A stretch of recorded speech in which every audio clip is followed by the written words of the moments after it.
What's going on, guys? Action 46. Uh, Motor Madness back once again. I'm doing this late night video because I'm working tonight.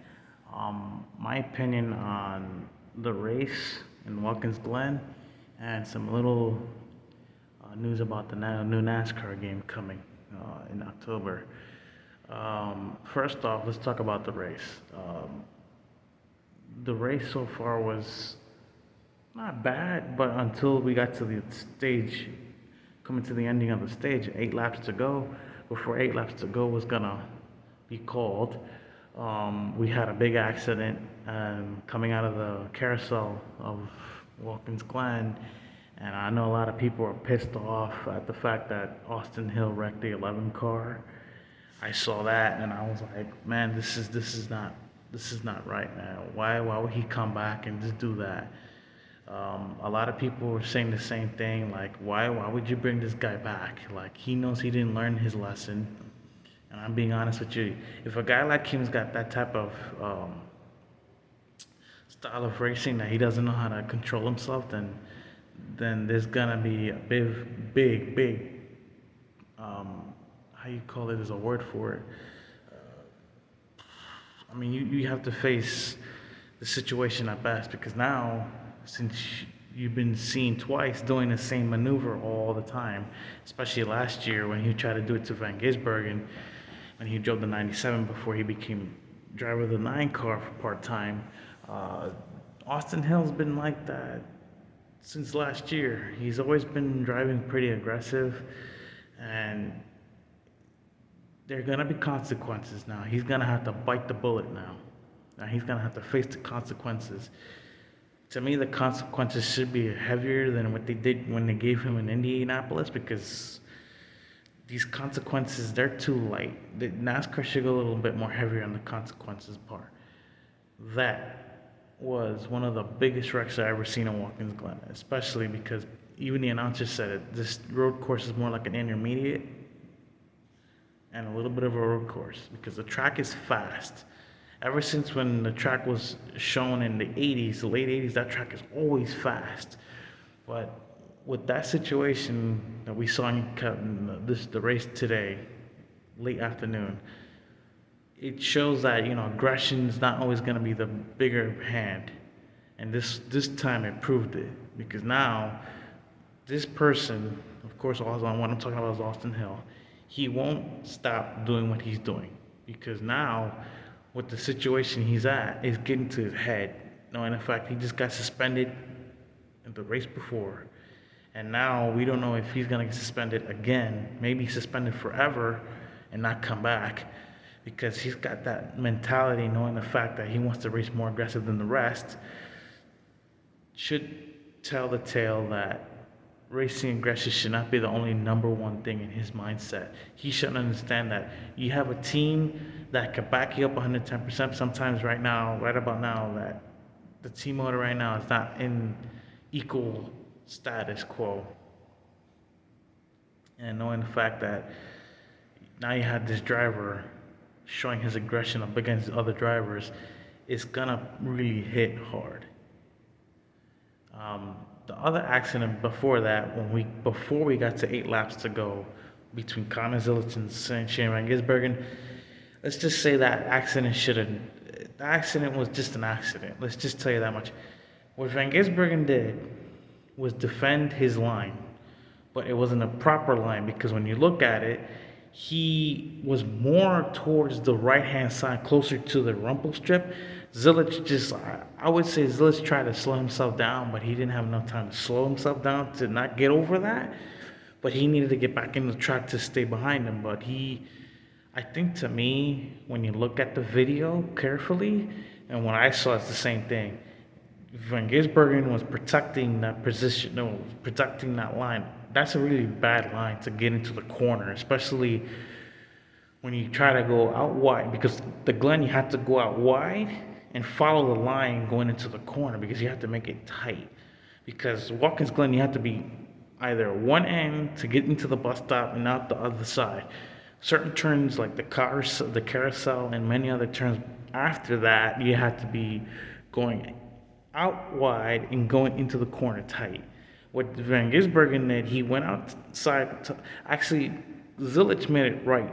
He went out wide to try to pass him on the outside, but I think what happened was that Zilich, because none, the spotters are like by the bus stop, which is crazy. You can't see him, but you can't see the drivers from where you're standing in the bus stop. You can't see the other side of the track because it's blocked off by RVs and stuff. They can't see it, and the box is not tall enough to scale or scan the track where the other section where they're gonna enter back to the front stretch and into the start finish line. To me, they should put a more. They should give them a taller box to get the spotters to see what they're seeing, to see the other side of the track, to see what all the other cars are doing on the other side. Especially that big crash we had coming close to the end of the race, 8 laps to go. But the Zilich and Van Gisbergen situation, to me, that was an accident. That was an accident to me. I'm being honest with everybody. I'm gonna be fair. Zilich didn't try.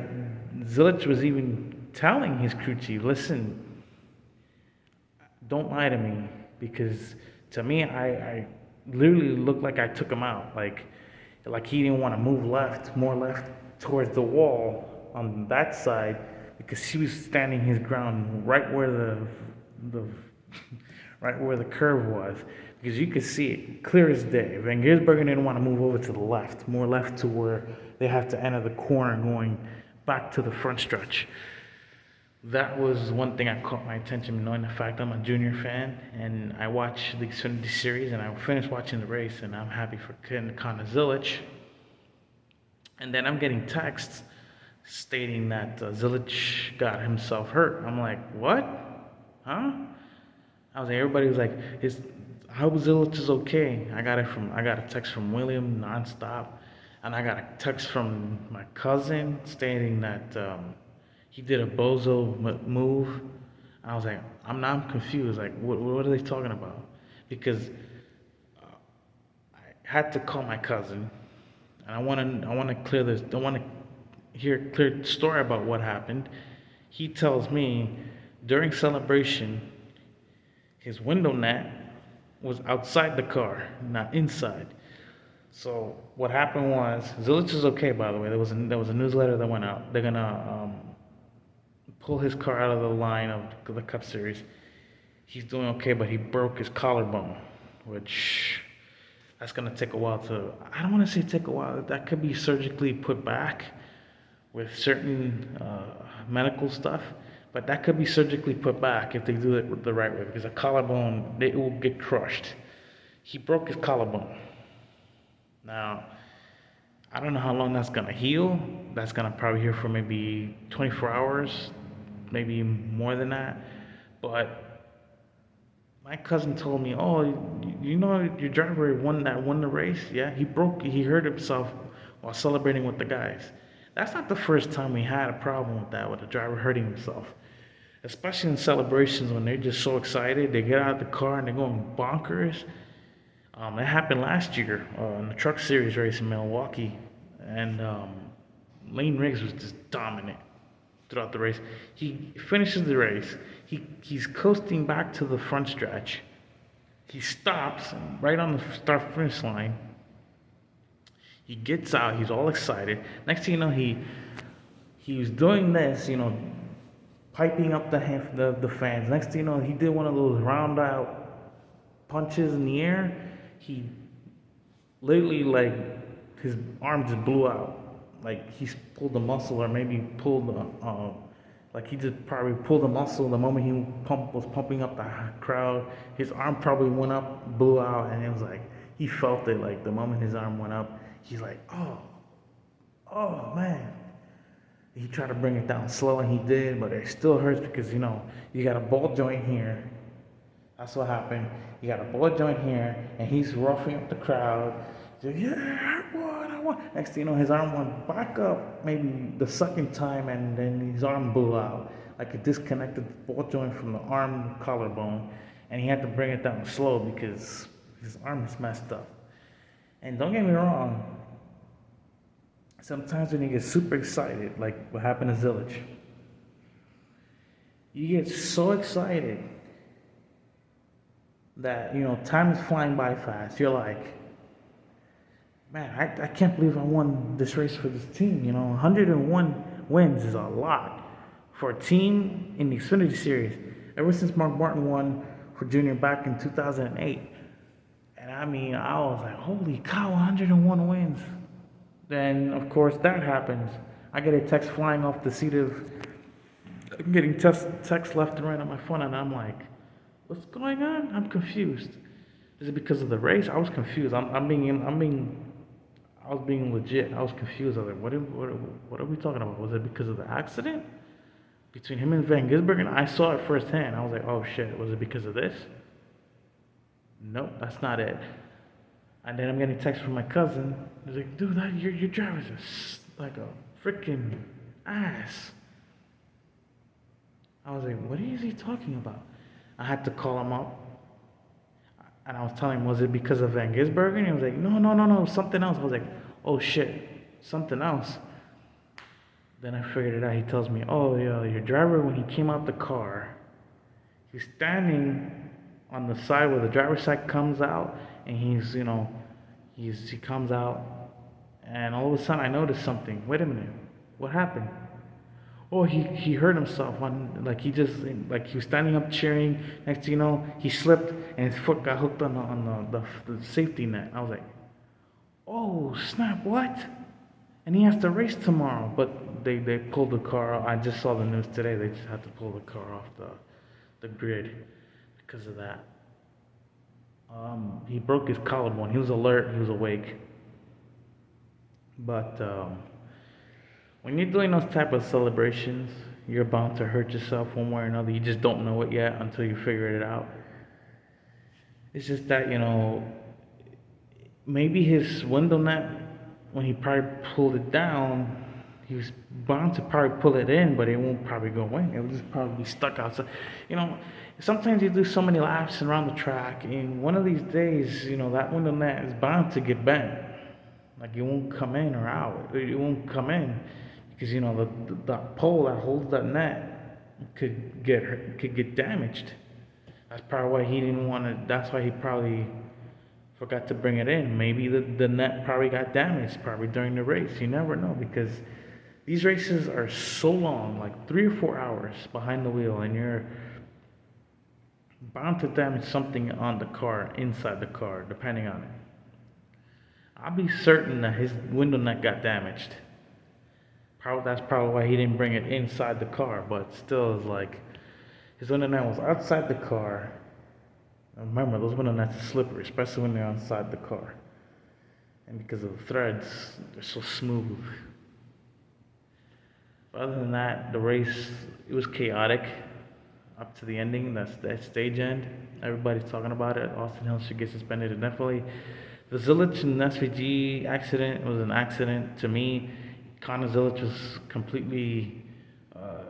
He was not happy with that whole maneuver he did either. But his crew chief was talking him down. So listen, it was an accident. We saw it as an accident. It was not on purpose. They saw the same thing I saw, that SVG just stuck his ground and just try to not let Zillich come in. But Zillich was like, man, don't lie to me. Don't lie to me. Don't do this. Don't lie to me, man. It looked like to me I just knocked the shit out of him. The wreck looked it bad, but what's funny about it was that SVG, he's going to be starting in second for tomorrow. So that's good for him, starting second. Let's see, what's the next news I should talk about? Oh yeah, the NASCAR game. Depth Diary number 5 is out. So far, the game is looking good, and I have my opinion is so far it's looking good. Now, the unique part about that game, and I'm noticing it right off the bat, is the setup wise. The car's gonna be right off the bat loose, 50% loose. So you're gonna have to run the car different. Basically, it's just like the World of Outlaw game. The World of Outlaw game is going to hit you with 50% looseness. So what you're going to have to do is make adjustments in the fly before you hit the track. Now, people were talking about the gameplay footage. A lot of gameplay footage. I mean, literally certain pieces of the game. What I liked about this part about iRacing, they let the drivers try it. Not the players, they let the drivers try it, which is a good thing, which sets the tone high for everybody that's going to play it when October rolls around. The best part about that game is some of the cars that are in that game are from the simulator. So iRacing must have scaled down some of those cars for the console version, or just cloned them and put them in the game so they could be race ready and ready to be played with. Just like the actual pro guys in the Coca-Cola iRacing series that me and my brother like to watch sometimes, not all the time. But what I like about it is I haven't seen the custom work of how we're gonna do this, because there's a possibility we might see custom work for the trailers, the pit box, the cars, all the 9 yards. Let's see. Other than that, I think that's it. NASCAR gameplay was good. Is always good. It's always gonna be good. We haven't seen any adjustments to it. There was one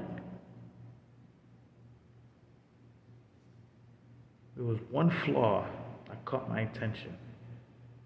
I don't want to say flaw. I'd rather not say flaw. Forget the word flaw. There was one situation on the drivers list in the Cup Series. People were noticing that Connor Zilich's name is not on the list. That's probably because they need the rights from Red Bull. That's me. That's just me. That's probably because they needed the rights from Red Bull. The circumstances because of energy drinks in a racing game. We already seen Monster Energy in Kurt Busch. But seeing Red Bull on a racing car, that's probably why iRacing don't want to see any last minute changes right off the bat, because they don't want to see a driver with no sponsor on the car. And remember, this is Connor Zilich. Connor Zilich is running 87 in the Cup Series part-time, not full-time. There's a possibility they might put him in the DLC. There might be more coming. Just don't know it yet. But there might be a special Red Bull DLC that might bring Zilich in. I'm just saying that because it's going to be truthful. There's a possibility there might be a special Red Bull DLC that might come in handy. The pricing, we don't know. The pricing could be, because this year I know they hiked up the pricing for the games. But to me, as a NASCAR fan, I would like to try that game, NASCAR 25. It's a really awesome game. It looks promising, really promising, and I mean very, very promising. The gameplay, clean as always. The first time, I think, to me, I'm going to put it out there, this is going to be the first time I'm going to try an ARCA car, because during the past, they had an ARCA sim game for PC only. A lot of players were playing on that. That type of sim was not easy to drive on right off the bat, because those ARCA cars are Generation 4. This is the Generation 6 car from back in 2014. In 2013.